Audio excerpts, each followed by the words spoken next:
If you are interested in learning about the guerrilla war where native Kenyans fought against British colonialist powers, the My Mau Mau Rebellion Black History Short is for you. Hi, and thank you for tuning in to Noir Histoire. I'm Natasha, and in this episode, I'll be sharing what I've learned about the Mau Mau Rebellion.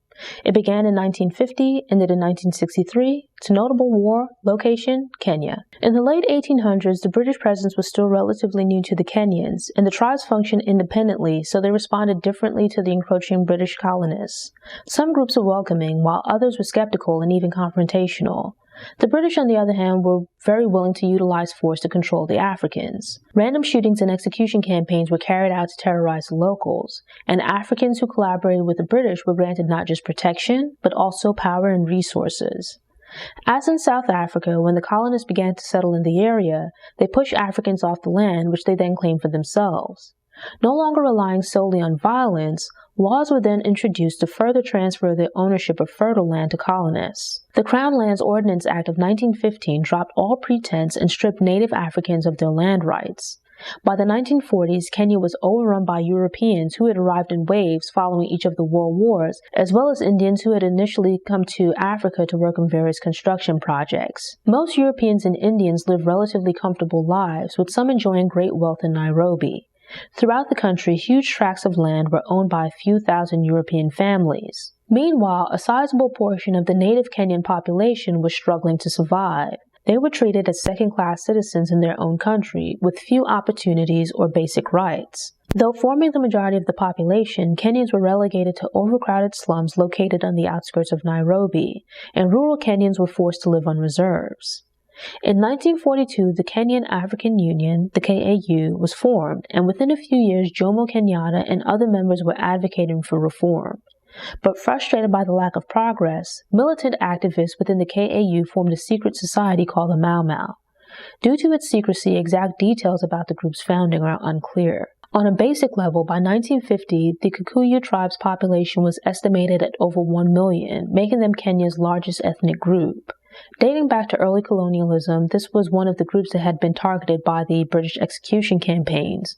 They suffered greatly under colonialism and had lost large amounts of their ancestral lands. Rumors began to emerge about secret meetings in the forests on Nairobi's outskirts. Members of the Kikuyu tribe and later members of other ethnic groups joined together and made pledges to drive out the colonists.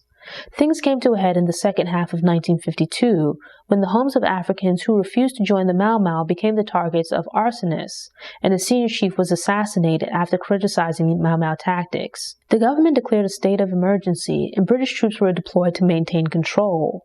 Over the next few months, various strategies would be used to arrest those who were suspected of being Mau Mau activists, and led to the arrest of Kenyatta. The Mau Mau were not yet prepared to directly engage the government and colonial powers, but launched their rebellion shortly after the arrest of Kenyatta. Waging what amounted to guerrilla war, the Mau Mau were primarily young men and the poor who had been robbed of their land and left destitute. The Mau Mau was a loosely formed movement that did not have any centralized leadership or external allies. They were poorly equipped for a fight against the local and colonial military establishment, but were still committed to fighting no matter the odds. Attempts were made to have one of the captured Mau Mau generals write letters to persuade the other leaders to stop fighting. The scheme didn't work, and the fighting continued. At one point, the colonial governor offered a reduced sentence of imprisonment instead of the death penalty to any Mau Mau who turned themselves in. Yet the Mau Mau continued their activities, and the offer was eventually withdrawn. The Mau Mau were overpowered militarily, but also because so many of the activists were illiterate, they were unable to print and distribute any kind of literature about the movement. This allowed the government to spin the situation and misrepresent the movement as desperate acts committed by ignorant Africans who were unable to adapt to civilization. By downplaying the economic realities that were the true causes of the conflict, the government was able to scapegoat the Mau Mau and paint them as savages. Beyond crushing the uprising, the government propaganda extended to re-education programs of sorts that were meant to get captured Mau Mau to leave the movement. Efforts were made to bring the Kikuyu in particular into the fold through outreach at prison camps and the reservations. Kenyans who had remained loyal to the colonialist powers were rewarded and received government backing. While the Mau Mau rebellion did not overthrow the government or force colonial powers out of the area, it did bring about some change. The Mau Mau were badly beaten, but their willingness to fight showed that the Europeans did not have absolute control over the area and could be touched. Tactics used in the fight in comparison to the damage caused by the Mau Mau seemed overboard and increased support for anti-colonialism. Likewise, back in Britain, the general public was not happy about having to finance the military support needed to maintain colonies. The outlaw of African political parties was lifted in 1955, and the state of emergency ended in November 1959.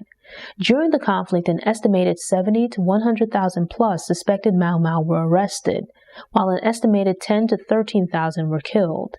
African leaders negotiated the release of Kenyatta, and he became the country's first president when it gained its independence in 1963. These Black History Shorts release every Tuesday, so if you enjoyed this episode and want more, subscribe to the channel, click the notification bell, and check out my Black History Shorts playlist.